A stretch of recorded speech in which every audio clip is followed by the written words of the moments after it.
At the dinner table, my sister's boyfriend made fun of her weight. I defended her, but she chose to side with him.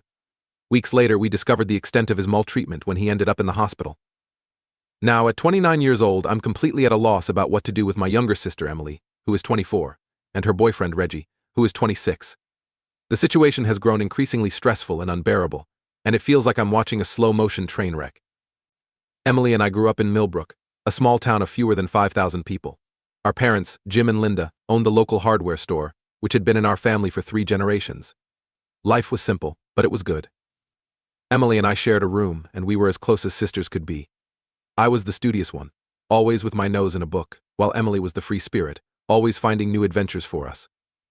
When I was 18, I left for college, and Emily was just 13. It was hard to leave her, but we made a promise to call each other every Sunday night, no matter what. And we kept that promise. I'd tell her about my classes and new friends, and she'd fill me in on all the latest Millbrook news. It was during one of those calls, in my junior year, that Emily told me about Dad's health problems. He had been experiencing chest pains for months, but hadn't told anyone until he collapsed at the store. He'd had a mild heart attack, and suddenly our once unshakable father seemed fragile. Despite my desire to drop out and return home, my parents insisted I finish my degree. So I compromised. I loaded up on classes, finished college early, and moved back home immediately after graduation. By then, Emily was 18 and starting her first year at the local community college. She was thrilled to have me back, and for a moment it felt like old times. But things were different. I was helping to run the store while Dad recovered, and Emily was adjusting to college life. That's when Reggie entered the picture. Emily met Reggie at a college event. The next day, she was gushing about this amazing guy she'd met. He was a junior, studying business, and she said he seemed different from the other guys in Millbrook. I was happy for her, but I couldn't help but think about my own college romance that had ended by graduation. The first time I met Reggie was at our family's annual 4th of July cookout. He brought a homemade apple pie and raved about his mom's famous potato salad. He seemed nice enough, but something about him didn't sit right with me. It was hard to pinpoint, but there was a look in his eyes when he thought no one was watching, something calculating that didn't match his friendly demeanor. Over the next few months, I started noticing little things. Reggie would make comments about Emily's outfits, suggesting she change into something more flattering before they went out. If she went to the bathroom, he'd check her phone, quickly putting it down when she returned. I even caught him telling Emily that her dream of becoming a teacher was cute but not very realistic. I tried talking to Emily about it, but she brushed it off. "You're just being overprotective," she'd say, or "Reggie's just looking out for me." Our parents noticed too, but they didn't say much. Mom would give me worried looks whenever Reggie and Emily were around, but if I tried to talk to her about it, she'd just shake her head. The breaking point came last year at Emily's 23rd birthday. We planned a surprise party at our parents' house and invited all her old high school friends. Despite knowing about the party, Reggie told Emily he had a special evening planned for just the two of them. Emily was torn but ultimately came to the party for an hour before leaving with Reggie, who sulked in the corner the whole time. Since then, Emily had been pulling away from us. She started missing our Sunday calls, canceling plans at the last minute, usually with the excuse that Reggie needed her for something. Her old friends stopped coming around, saying she didn't have time for them anymore. I felt helpless as I watched my once bright, independent sister turn into someone I barely recognized. The real turning point happened just a couple of weeks ago. Emily and Reggie were spending the weekend at our parents' house, supposedly to help with some repairs, but really to keep an eye on Dad and make sure he didn't overdo it. I was there too, just to help out. Saturday evening, we all sat down for dinner together. Mom had made Emily's favorite lasagna, and for a while, it felt like old times. We were laughing and sharing stories. Then Reggie made a comment about Emily's weight. As she reached for a second helping of lasagna, he said, "Babe, you'd better watch out.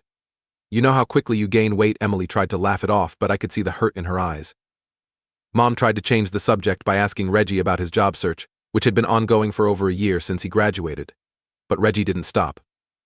He spoke more sternly. "I'm just looking out for her. Emily's let herself go a bit since college. Not surprising, I guess, but we don't want it to get out of hand." I couldn't take it anymore.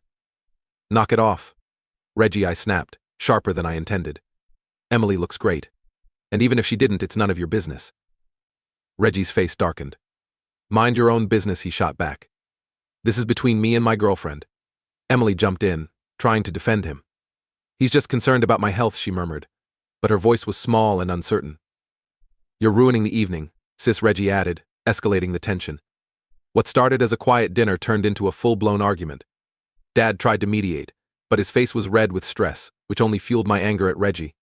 Mom looked between Emily and me, near tears, unsure of what to do. In the end, Emily and Reggie left early. As they walked out, I noticed Reggie grab Emily's arm and whisper something that made her flinch. When I called out, asking if she was okay, she forced a weak smile and assured me everything was fine. She hasn't spoken to me since, except a text that I owed Reggie an apology for embarrassing him. Our parents are torn, not wanting to take sides but clearly worried about Emily. I'm scared for her. There are so many red flags in her relationship with Reggie, but I don't know how to help her see them. Am I overreacting? Should I apologize to keep the peace or stand my ground? I love my sister more than anything and want to protect her, but I feel like I'm losing her to this guy who doesn't treat her right. I keep thinking about how she used to stand up for me when we were kids, how fearless she was. Now, it's like that fire inside her has been extinguished, and I don't know how to reignite it. I need advice. How can I help my sister when she doesn't seem to want help? First update. It's been about a month since I last posted, and so much has happened. Thank you to everyone who offered advice. It gave me the strength to keep fighting for my sister. After the dinner incident, Emily ignored my calls and messages. Our parents tried to stay neutral, but they were clearly worried. Mom called me every day, asking if I'd heard from Emily, her voice tight with concern. Dad tried to act normal but spent more time in his workshop, tinkering with old radios, something he only did when he was really stressed. Then, 2 weeks after the dinner, Dad's health took a turn for the worse. He woke up struggling to breathe in the middle of the night, and Mom called an ambulance. The doctors said he had developed a dangerous arrhythmia, likely triggered by stress. When I called Emily to let her know, she finally picked up. Her voice was small and scared, reminding me of when she'd crawl into my bed during thunderstorms as a kid. She said she'd come to the hospital right away. Emily arrived about an hour later with Reggie. He acted concerned about Dad, asking the nurses detailed questions, but when the doctor explained Dad's treatment plan, I caught Reggie rolling his eyes and checking his watch. Emily noticed too, and for the first time I saw a flicker of doubt in her eyes. Over the next few days, we took turns staying with Dad at the hospital. During one of these visits, Emily and I finally talked alone.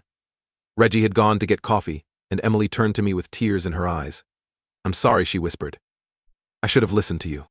It all came pouring out how Reggie had been controlling every aspect of her life, from what she wore to who she talked to, how he convinced her to drop out of college, saying she didn't need a degree when she had him, how he threatened to share private photos if she ever tried to leave him. I was furious but stayed calm for Emily's sake. We came up with a plan. Emily would pretend everything was normal while we gathered evidence of Reggie's behavior. I helped her install a hidden camera in their apartment and set up a new email account where she could forward any threatening messages from Reggie. Over the next couple of weeks, we collected substantial evidence: videos of Reggie verbally abusing Emily, screenshots of threatening texts, and even a recording of him admitting to going through her phone and social media accounts. Dad was eventually released from the hospital, and his doctors stressed the importance of a calm environment for his recovery. This worked in our favor, giving Emily a valid reason to spend more time at our parents' house, away from Reggie. One night, while Emily was staying over, we talked late into the night, just like we used to. She cried as she admitted how much she missed her old friends, the ones Reggie had driven away with his possessiveness. "I don't know who I am anymore," she said, her voice breaking. "How did I let this happen?"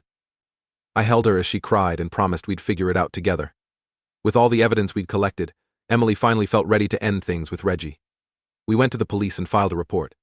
The officer who took our statement, Officer Chen, was kind and took it seriously, especially given the threats and emotional abuse. We made a plan for Emily to break up with Reggie safely. She did it via text, then blocked him on everything. We changed the locks on her apartment and stayed with her for a few days to make sure she was safe.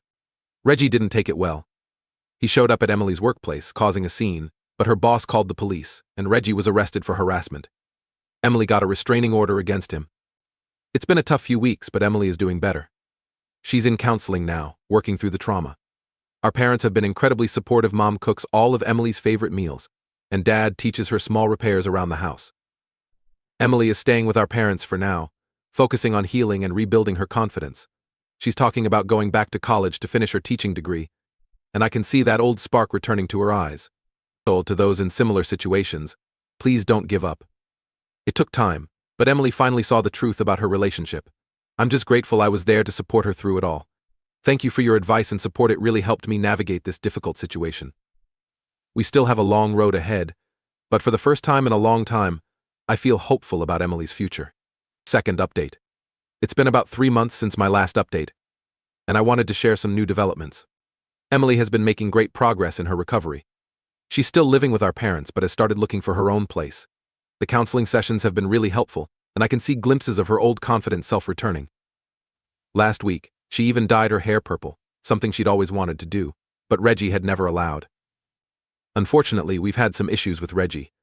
Despite the restraining order, he's been trying to contact Emily through mutual friends and fake social media accounts. Each time we report it to the police, but it's been frustrating and scary for Emily. Officer Chen has been great, always taking our calls seriously and following up on every incident. Last month, things escalated when Reggie showed up at our parents' house. Dad was home alone and answered the door, not knowing who it was. Reggie tried to push his way in, demanding to see Emily. Despite his health issues, Dad managed to keep him out and called the police. Reggie fled before they arrived, but it left us all shaken. After this incident, we decided to install security cameras around the house.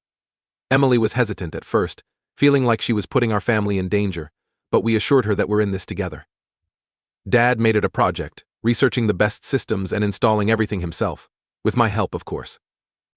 On a positive note, Emily has reconnected with old friends she had drifted away from during her relationship with Reggie. Her best friend from high school, Sarah, has been especially supportive, visiting regularly. Last weekend, Sarah organized a small welcome-back party for Emily, and it was wonderful to see her laughing and enjoying herself again. Emily and I have also been working on rebuilding our sibling relationship. She apologized for not listening to my concerns earlier, and I apologized for sometimes being too pushy with my opinions. We've started having weekly sister nights, just the two of us. Last week we attempted to recreate Mom's lasagna recipe. It was a disaster, but we laughed so hard our stomachs hurt. Dad's health has been stable, which is a relief. He and Mom have been rocks through all of this, providing a safe haven for Emily. Mom started a garden in the backyard, and she and Emily spend hours there, planting vegetables and flowers. Nurturing something and watching it grow has been therapeutic for Emily. The legal case against Reggie is progressing well. The prosecutor believes they have a strong case given the evidence we collected and Reggie's violation of the restraining order. Emily is nervous about potentially having to testify, but she's determined to see this through. She's been working with a victim advocate from the local domestic violence shelter, preparing for court. There have been moments of fear and doubt. Emily still has nightmares, and certain things can trigger memories of her time with Reggie, but she's handling these moments better now, using techniques she's learned in counseling. She's also started keeping a journal, which seems to help her process her emotions. Emily is focusing on rediscovering herself and her interests.